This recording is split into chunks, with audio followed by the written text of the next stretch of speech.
Signs of Viking ancestry you shouldn't ignore. The Vikings have dominated legends and lore books. Most of these stories have been acted out in movies and documentaries.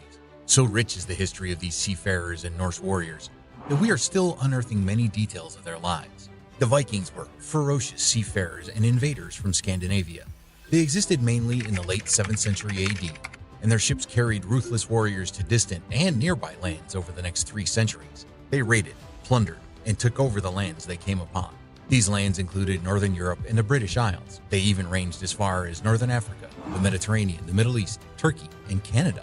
There they lived as raiders, pirates, and traders. The Vikings founded living settlements and governments in these parts of the world and established themselves and their descendants as rulers and nobility.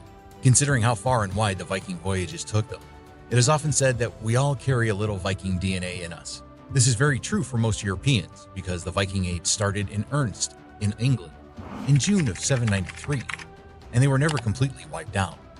Rather, there were defeated Vikings who integrated with the English and got assimilated into the population. Their quest for dominance resulted in the destruction of many buildings and places that the English considered holy. This is because the Vikings are considered heathens by the British and are of a pagan race. Likewise, the Vikings had no regard for the English faith or Christianity. The invasion continued into northern and eastern England and crushed many smaller Anglo-Saxon kingdoms. In the middle of the Viking era, they controlled a third of the British mainland, and their territory became known as the Danelaw. This invasion continued for another 80 years, and by then, the Vikings held many English kingdoms in their palms. The Viking Age in England came to an end around 1066, when King Harold Godwinson held off an invasion from Norway at the Battle of Stamford Bridge in Yorkshire. Even though this battle marked the end of the Vikings' powerful reign over England, it did not erase the indelible mark they left. 200 years of Viking occupation left behind many reminders in different forms, one of which is in many English ancestries. Other forms include language, culture, location names, and genetics. It is said that the primary reason for the Viking invasion and global expansion was a lack of mating opportunities. We can truly say that if mating was the primary objective, they succeeded in their goal. An ancestry map of Scandinavian DNA across Great Britain and Ireland shows a spread pattern of well-known events of the Viking invasion. There seems to be a high level of Scandinavian descendants in the northeast part of England, which reduces as it spreads outward away from that region. So it is safe to say that a lot of people existing today will have signs of Viking ancestry. And it is quite easy to check. If you suspect that you have some traces of Viking blood in your ancestry, you can check for any of the following. Family names. The easiest way to check if you have some long-lost Viking ancestry in your family is by checking your family name. The Vikings had a simple naming pattern. They used a system of patronymics to name and give their lineage to their children. Most of their names ended in son or sin, depending on the gender. If it's a boy, the name usually ends in son, and for girls, sin.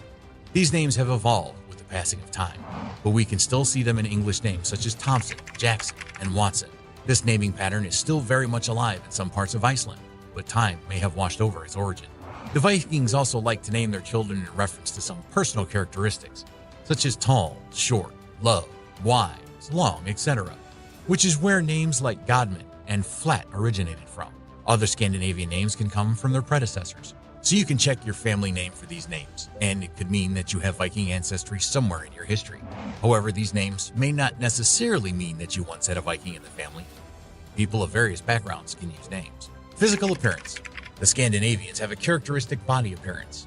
They are well-built, tall, with long flowing hair and beards, and have a well-set square jaw. Their eye color was mostly blue or green, and they had light-colored hair that was blonde or red.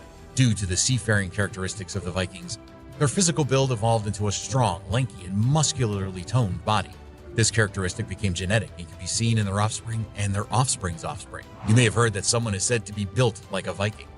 That means the person has the physical characteristics of a Scandinavian.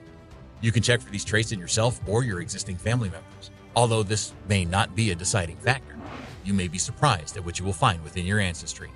Hereditary problems. Despite their awe-striking physical appearances, the Vikings also had a couple of hereditary problems that they passed down to their descendants. A recent research finding from an archaeological dig at Viking latrine pits in Denmark found that these ferocious warriors suffered from very bad intestinal worm infestation. Further research shows that the Vikings' DNA adapted to this condition to protect them from the worm parasites, and this genetic adaptation can still be seen in their descendants currently alive. It is hard to say if this evolution is good or bad for the living Scandinavian descendants. According to a new study by the Liverpool School of Tropical Medicine, This protective gene can be very problematic, and those who inherit this worm inhibitor gene run a higher risk of emphysema. Emphysema is a lung disease. However, the ancient Vikings never lived long enough to experience this side effect. The Viking heritage can also be blamed for another health condition known as patron's contracture. This condition is found in only 2% of the world's population, and it is always present where there is a family history of it. It is common in men and linked to the rowing of longships. The rowing action puts a strain on the hand muscles, causing them to constrict with time. As you know, the Vikings are known for their prowess in rowing longships, which must be where they got this health condition from. Patron's contracture causes a progressive retraction of the fingers. The end result is a permanently clenched hand that can only be reversed through surgery. We can see this condition mainly in Northern Europe. The highest number of cases are found in Iceland, Norway, Sweden, Denmark, and Edinburgh. These are all places where the Vikings originally existed in greater numbers. The patron's contracture is one sign of Viking ancestry you shouldn't ignore. Most of these health issues that became hereditary were due to poor hygiene, poor nutrition, stress, and a lack of medical care. Remember that these were warriors who would come back with all sorts of injuries, most of which would not be properly treated. They would row and row for days without rest. It's not surprising that a physical condition arose due to the rowing stress. Cultural tradition. The Scandinavians are a tribe filled with cultural traditions. Their culture birthed some of the most exciting folklore we read today. The stories of Odin, Thor, Loki, Frida, and even Ragnar. These stories are handed down orally from generation to generation. Along with the stories are some rituals they conducted. We can still see some signs of these ritualistic attributes in our modern world. They are seen in the celebration of Norse holidays and participation in traditional Norse sports and crafts. All these are signs of Viking ancestry that were handed down until our turn. So if your family has maintained certain cultural practices or traditions that align with Viking customs, you may have traced your ancestry back to the Vikings. The Vikings were a fearsome bunch in their time and left a mark on history. It is important to know that most of these marks they left are positive and led to some of the civilizations we have today. Crazy, right?